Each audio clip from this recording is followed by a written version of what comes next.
मन में इतनी घबराहट, इतनी बेचैनी क्यों हो रही है? बार बार ये आंखें पनीली क्यों हो रही हैं? ऐसा लग रहा है जैसे अंदर कुछ टूट सा गया, कहीं कुछ पीछे छूट गया।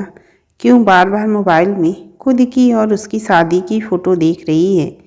इस निर्णय का ही तो इतने लंबे समय से इंतज़ार कर रही थी वो, और आज जब वो घड़ी आ गई तो क्यों इतनी बेचैनी है? और ये एक कोर्ट का निर्णय ही तो है।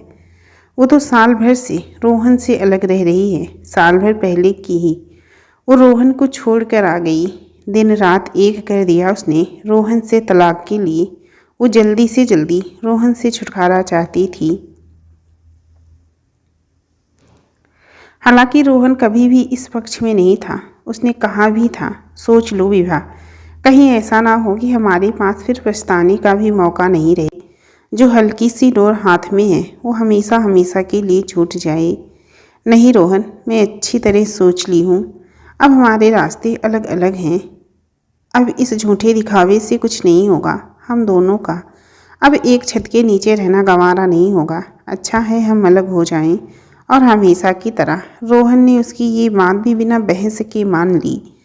विभा, चल बेटा, टाइम हो गया। कोर्ट नहीं चलना क्या? विभा के पापा ने आवाज़ लगाई तो विभा ने झट से अपने आंसू पूछे। हाँ पापा, बस अभी आई। और वो अपने पापा के साथ गाड़ी में बैठ गई। कोर्ट पहुंचते ही उसकी नजरें रोहन को तलाश रही थी। दूर उसे रोहन एक बेंच पर बैठा दिखा, सिर झुकाए उदास बैठा था। चेहरे पर ना कोई भाव, ना आसपास का होश। तभी उसकी नज़र विभा पर पड़ी, और जैसे कि हमेशा से होता था, उसको देखते ही रोहन की आंखों में आज भी चमक आ गई। उसने फिर एक बार आशा भरी नज़रों से विभा को देखा। फिर विभा ने ना चाहते हुए भी उससे आंखें चुरा ली। पता नहीं क्यों, पर उससे नज़रें नहीं मिला पा रही। पर उसको रोहन की हालत भी बर्दाश्त नहीं हो रही। आखिर दोनों जज के कमरे में पहुंच गए। दोनों की वकील भी समय पर आ गए। वकील की बहस और कागजी कार्यवाही के बाद दोनों का तलाक मंजूर हो गया। विभा के वकील विभा और उसके पापा को बधाई देने लगी, पर विभा तो जैसे जीत कर भी हार गई। उसके चारों ओर क्या हो रहा है उसे कुछ सुनाई नहीं दे रहा। विभा के पापा ने उसे चलने को बोला। उसने एक बार रोहन को देखा, जो दोनों हाथों को मुंह पर रखकर ऐसे बैठा था जिससे सब कुछ हार चुका हो। कितना दुख हो रहा था विभा को उसे देखकर। पता नहीं क्या सोचकर विभा के कदम रोहन की तरफ बढ़ गए। बाय रोहन, जा रही हूँ मैं। आवाज़ सुनते ही रोहन ने विभा को देखा। उसका चेहरा आंसुओं से भीगा हुआ था। उसने विभा से नजरें चुराते हुए बोला, बाय विभा, ध्यान रखना तुम भी। और विभा तेज कदमों से वहाँ से चल दी। पता नहीं ऐसा क्यों लग रहा, अगर वो थोड़ी भी देर और रुकी तो कमज़ोर न पड़ जाए। क्या हुआ बेटा? अब क्या कह रहा था वह? और वैसे भी कहने को बाकी क्या रह गया? विभा के पापा बोले। जा रहे थे, पर विभा को ना उनकी बातों की तरफ ध्यान था, ना ही रोहन के खिलाफ कुछ सुनना अच्छा लग रहा था। विभा के पापा गाड़ी ने बैठते ही उसकी मम्मी को फ़ोन किया। बधाई हो विभा की माँ, आज हमारी बेटी कैद से आज़ाद हो गई। हम सब से जो गलती हुई, आज उससे छुटकारा मिल गया। हम लोग घर आ रहे हैं। खाने में कुछ अच्छा बनाना, सब विभा की पसंद का बनाना। क्यों विभा, क्या खाओगी बेटा? लो तुम ही अपनी मम्मी को बता दो। विभा को पापा की बातें अच्छी नहीं लग रही थी, पर उसके पापा गलत भी क्या कह रहे थे। वो भी तो इस कैद से आज़ाद होना चाहती थी, और आज जब आज़ाद हो गई तो उसे क्यों नहीं अच्छा लग रहा। उसकी आंखों के आगे तो रोहन के हताश और उदास शक्ल घूम रही थी। पता नहीं घर गया होगा या वहीं बैठा होगा। आज उसे क्यों चिंता हो रही है उसकी। घर आई तो उसकी मम्मी उसको देखकर बोली, बधाई हो तुम बाप और बेटी को अपनी आज़ादी की। खाना तैयार है, लगा दूँ? विभा अपने कमरे में जाने लगी तो उसके पापा ने आवाज़ लगाई, अरे बेटा, कहाँ जा रही हो? अपनी मम्मी का बात का बुरा मत मानो, उसकी तो आदत है। नहीं पापा, मुझे भूख नहीं है। और वो अपने कमरे में आ गई। उसको अकेले रहना था। वो जी भर कर रो लेना चाहती थी, और जब रोते रोते उसकी हिचकियाँ बंध गईं और वो पानी पीने के लिए उठी तो उसे याद आ गया कैसे जब रोहन से लड़ाई होती थी और वो रोती थी, और जब रोते रोते उसकी हिचकियाँ बंध जाती थी तो कितना गुस्सा करता था रोहन। कितनी बार मना किया तुमको, ऐसे मत रोया करो, देखो कितनी हिचकियाँ बंध गई। पानी पियो और धीरे धीरे पीना। और विभा उससे कहती, तुम बजाय मुझे मनाने की मुझ पर चिल्ला रहे हो। तो वो कहता, चिल्ला नहीं रहा, बस मुझे तुम्हारा रोना बिल्कुल पसंद नहीं। तुम्हें ऐसे देखकर मुझे बहुत दुख होता है। और विभा रोहन के सीने से लग जाती। रोहन बड़े प्यार से कभी उसके बाल सहलाता, कभी उसकी पीठ सहलाता। विभा को ऐसा लगा पहले की तरह रोहन उसको चुप कराए, उस पर गुस्सा करे और वो फिर से उसके सीने से लग जाए। पर अब उसे चुप कराने से को रोहन कहाँ था। वो पानी पीकर वापस पलंग पर लेट गई और पुरानी यादों में चली गई। माँ बाप की इकलौती लड़की बहुत ही नाजों से पली। जिस चीज़ पर हाथ रख देती वो तुरंत हाजिर हो जाती। शुरू से जिद, हर बात पर अपनी मनमानी चलाती। ना सुनना तो उसे पसंद ही नहीं था। जिंदगी में कभी गंभीर होना तो सीखा ही नहीं। हर चीज़ को मजाक में लेती और हर किसी को अपनी शर्तों पर चलाना चाहती। कभी कभी उसकी माँ उसके पापा से कहती भी, आपने विभा को ज़्यादा सिर चढ़ा लिया। अरे हम तो सह रहे हैं इसके नखरे, पर इसे दूसरे घर भी जाना है। वहाँ ये सब चलेगा क्या? वो लोग इसके स्वभाव को झेल पाएंगे? विभा के पापा हंसकर कहते, अरे नहीं झेलेगा तो यहाँ किसको परवाह है। हमारी बेटी में क्या कमी है? हम पहले ही शर्त रख देंगे कि जो हमारी बेटी की नखरे सहे वही इससे शादी करे। विभा की माँ मन में सोच कर रह जाती। जब रोहन का रिश्ता आया, सरकारी नौकरी में बहुत बड़ा ऑफिसर था। मम्मी पापा को लगा कि सरकारी नौकरी है, इकलौता लड़का है, बेटी राज करेगी। विभा ने भी रोहन को एक नज़र में ही पसंद कर लिया। रोहन था भी बहुत स्मार्ट, नापसंद का तो सवाल ही नहीं था। वैसे भी वो जिंदगी के हर निर्णय तुरंत ले लेती थी, ज़्यादा सोच विचार नहीं करती। और शादी भी उसके लिए जैसे कोई न्यू एडवेंचर था, कोई खेल था। जब शादी से पहले रोहन से मिली तो बहुत ही गंभीर किस्म का, बहुत साधारण था। इतने ऊंचे ओहदे पर होकर भी कोई शान गुमान नहीं था उसे। विभा की माँ बाप ने सोचा, हमारी बेटी को रोहन जैसा ही झेल सकता है। शादी से पहले रोहन ने विभा से कहा भी, विभा शादी मेरे लिए बहुत ही पवित्र बंधन है, एक ऐसा गठबंधन जिसे हम दोनों को जिंदगी भर मिलकर साथ निभाना है। मैं तुम्हारी तरह नहीं हूँ, मेरा नेचर तुमसे बहुत अलग है। मुझे ज़्यादा बोलना पसंद नहीं, अंतर्मुखी हूँ। तुम्हें मेरे साथ रहने में कोई दिक्कत तो नहीं? सोच समझकर फैसला करना। अरे इसमें सोचने जैसा क्या है? और तुम इतना गंभीर मत हो, जस्ट चिल। नहीं विभा, शादी है, गुड्डे गुड़ियों का खेल नहीं, सही से सोच लो। विभा ने हंसते हुए कहा, अरे बाबा, और वैसे भी अच्छा है ना, आखिर कोई सुनने वाला भी तो होना चाहिए।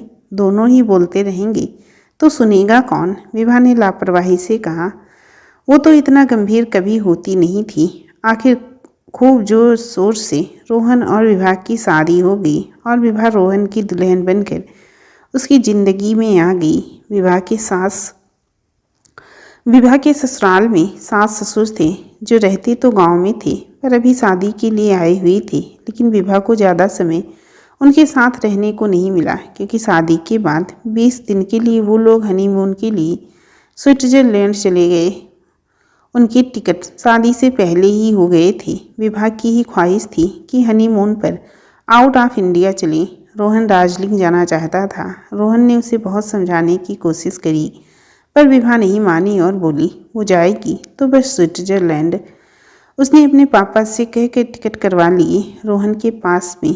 जब विभा के पापा का फ़ोन आया और रोहन ने उसका पासपोर्ट मांगा, तब रोहन को पता चला। उसको थोड़ा दुख हुआ। उसने विभा से कहा, विभा टिकट तो मैं भी करा सकता था, पापा को कहने की क्या ज़रूरत थी? विभा ने लापरवाही से कहा, तुम मेरी बात नहीं मान रहे थे तो मैंने पापा को कह दिया। वो मेरी बात को कभी नहीं टालते हैं। तो मैंने भी तुम्हें पूरी तरह से मना कब किया था? तुमने कभी अपनी बात रखी और मैंने अपनी। अगर तुमको इतनी ही इच्छा थी तो हम बाहर ही चलती। प्लीज़ तुम पापा को ये टिकट के पैसे दे दो, हम हनीमून अपने पैसे से चलेंगे। अरे क्या हो गया? तुम इतना क्यों परेशान हो रहे हो? इतनी सी बात पर पैसे पापा दे या तुम दो, क्या फ़र्क पड़ता है?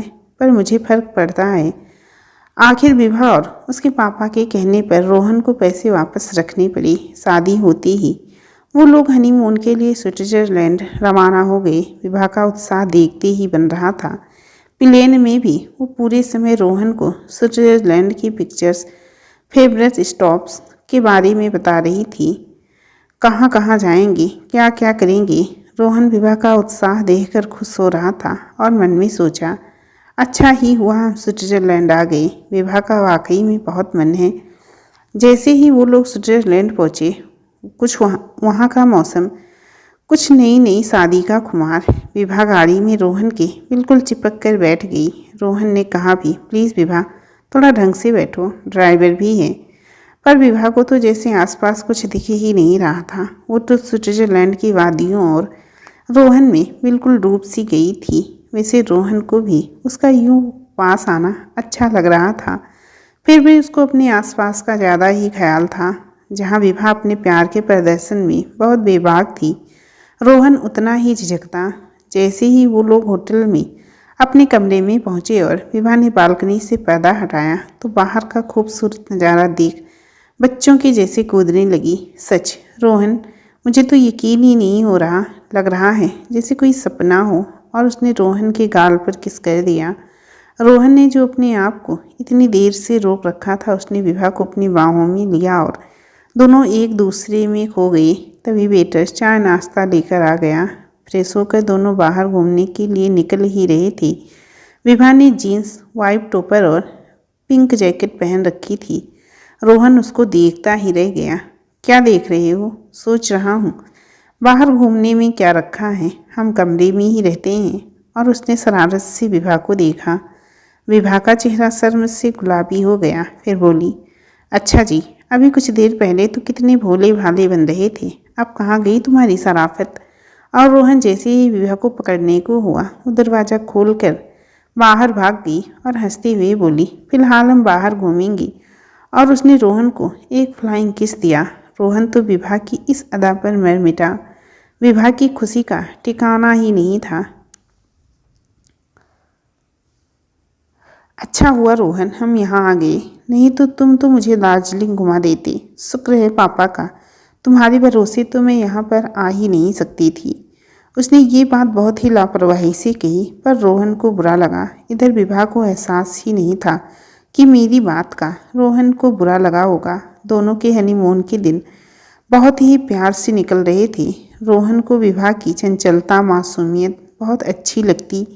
विभा को भी रोहन का व्यक्तित्व बहुत प्यारा लगता था। दोनों पूरी तरह से एक दूसरे में खोई हुई थी, एक दूसरे के साथ बहुत ही खुश थे। दोनों कैसे ये दिन निकल गए पता ही नहीं चला। कभी कभी विभा नादानी में रोहन की भावनाओं को ठेस पहुंचा देती और उसको एहसास भी नहीं होता कि मैंने कुछ गलत कहा। पर रोहन यही सोचता कि अभी विभा में बचपना है, नादानी में वो ये सब कह देती है, पर दिल की बुरी नहीं है। और वैसे भी मैंने उसकी मासूमियत और चंचलता से ही तो प्यार किया है। अगर उसमें कुछ कमी है तो मैं उसको उसकी कमी के साथ ही अपनाऊंगा। मैं भी कहाँ परफेक्ट हूँ, कमियाँ तो मुझ में भी हैं। शादी दो विपरीत लोगों में समन्वय बैठाना ही है। अब ये हमारे ऊपर है कि हम इस समन्वय को बोझ न समझें और खुशी से अपनाएं। सच में दोनों एक दूसरे से बहुत खुश थे। विभा का तो जाने का मन ही नहीं था। रोहन इतनी जल्दी क्यों जाना, कुछ देर और नहीं रुक सकते? नहीं विभा, मुझे बहुत काम है और मम्मी पापा भी कुछ दिन में गांव चले जाएंगी। कुछ दिन तुम उनके साथ भी तो बिता लो। उनको इंडिया पहुंचते ही विभा के पापा ने एयरपोर्ट पर गाड़ी भिजवा दी और कहा, खाना तैयार है, घर आ जाओ, साथ खाएंगे। पर रोहन बोला, नहीं पापा, घर पर मम्मी पापा भी इंतज़ार कर रहे हैं। वैसे भी अगले हफ्ते वो लोग गांव चले जाएंगे, विभा भी थोड़े दिन उनके साथ रह ले। अरे तो खाना खाकर चले जाना। विभा भी अपने पापा के घर जाना चाहती थी। आखिर रोहन को उसकी जिद के आगे झुकना पड़ा। तय हुआ, ड्राइवर रोहन को उसके घर छोड़कर विभा को अपने पापा के यहाँ ले जाएगा। विभा को देखती ही उसकी मम्मी ने प्यार से कहा, बेटा पहले अपने ससुराल जाती, वहाँ भी तो तेरे सास ससुर तेरा इंतजार कर रहे होंगे। अरे तो चली जाएगी, कहाँ भागा जा रहा है ससुराल, पहले हमसे तो मिल ले। और विभा के पापा ने उसे अपने गले लगा लिया। शाम को रोहन विभा को लेने आया। विभा को तो जाने का मन ही नहीं था, पर उसकी मम्मी के समझाने पर चली गई। घर पर उसको देखकर उसकी सास ससुर बहुत खुश हुई। वो थोड़ी देर उसके पास बैठी और थकान की वजह से सोने के लिए अपने कमरे में चली गई। सुबह रोहन ने विभा को उठाया। विभू उठो, 10 बज गए। बाहर मम्मी पापा भी बैठे हैं, सब नाश्ते के लिए तुम्हारा इंतजार कर रहे हैं। सोने दो रोहन, कितनी थकान हो रही है, तुम जाओ, मुझे सोना है। रोहन बाहर मम्मी पापा के पास आया। इतने दिन की थकान है, थोड़ा सिर दर्द भी है। रोहन ने बहाना बनाया। कोई नहीं बेटा, सोने दे। ले ये चाय नाश्ता तेरे कमरे में ही ले जा। रोहन की मम्मी ने उसको नाश्ते की ट्रे पकड़ाते हुए कहा। विभा ने एक दिन भी पूरा अपने सास ससुर के साथ नहीं बिताया होगा। कभी शॉपिंग, कभी आउटिंग, कभी मम्मी पापा के घर। रोहन ने कहा भी, विभू मम्मी पापा कुछ दिन में चले जाएंगी, फिर जितना चाहे उतना घूम लेना। कुछ दिन तो उनके साथ भी रह लो, उनको अच्छा लगेगा। क्या करूँ रोहन, मैं घर पर बैठे बैठे बोर हो जाती हूँ, फिर तुम हो ना उनके साथ टाइम स्पेंड करने को।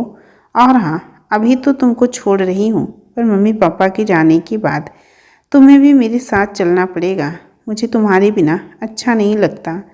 ऐसा नहीं है कि वो दिल की बुरी है। जब उसका मन होता तो खुशी से अपनी सास को गले लगा लेती, कभी प्यार से उनके गाल खींच लेती, कभी बच्चों के जैसे उनकी गोद में सिर रखकर लेट जाती। उसकी ऐसी हरकत देखकर उसके सास ससुर भी उसकी हर गलती भूल जाते। जब वो लोग जा रहे थे तो विभा उनके गले लगकर खूब रोई। कुछ दिन और रुक जाते, मैं बिल्कुल अकेली पड़ जाऊंगी। मुझे तो कुछ काम भी सही से नहीं आता, सब सीख जाएगी बेटा। और वैसे भी इतने नौकर चाकर तो हैं ही, विभा की सास ने उसे प्यार से समझाते हुए कहा। उस दिन भी विभा के पापा का फ़ोन आया। उन्होंने उसे घर पर बुलाया था, पर विभा ने कहा, नहीं पापा, रोहन के मम्मी पापा गांव जा रहे हैं, आज नहीं, हम फिर कभी आएंगे। रोहन को विभा की बात सुनकर अच्छा लगा। शादी और हनीमून के बाद ऑफिस में रोहन का कुछ काम ज़्यादा ही बढ़ गया। कभी कभी उसको आने में देर भी हो जाती। इधर विभा का तो घर पर पहले ही कभी मन नहीं लगता था, और अब तो अकेले घर जैसे उसको खाने को दौड़ता। वो रोहन से शिकायत करती, रोहन उसे प्यार से समझाता, विभू इतने दिन का काम पहले ही पेंडिंग पड़ा है, एक बार बस उसे निपटा लूँ, फिर मेरा सारा समय बस तुम्हारे लिए। इतने में तुम कुछ पढ़ लिया करो और नेटफ्लिक्स पर मूवीज़ वगैरह देख लिया करो। और वैसे भी दिन में व्यस्त हो तो क्या, रात तो अपनी ही है ना मेरी जान। जाओ, अभी मीठी मीठी बातें मत करो। देखो नई मूवी लगी है, कल हम पक्का से पिक्चर चलेंगी, फिर डिनर। अब कोई बहाना नहीं सुनने वाली मैं तुम्हारा। रोहन को विभा को मना करना अच्छा नहीं लगा और उसने कहा, ठीक है, मैं कैसे भी करके समय निकाल लूँगा, और कल हम आउटिंग पर चलेंगे। सुबह से ही विभा खुश थी। क्या पहनूं, ड्रेस की मैचिंग वगैरह सब तैयार कर ली। पार्लर में भी अपॉइंटमेंट बुक करा लिया।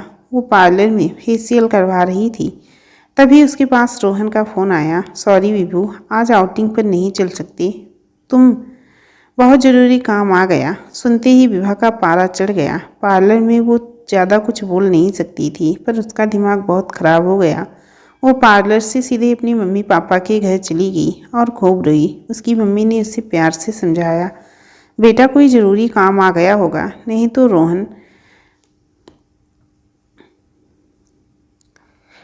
रोहन तो तेरा कितना ध्यान रखता है, तुझे पलकों पर बिठा कर रखता है। क्या उसको खराब नहीं लगा होगा? अब ऐसे नाराज़ होकर आ गई तो क्या वो परेशान नहीं होगा? और उसके खाने का क्या, उसका तो कुछ ध्यान रख, खा लेगा जो खाना होगा। मैं कोई नौकरानी थोड़ी ना हूँ।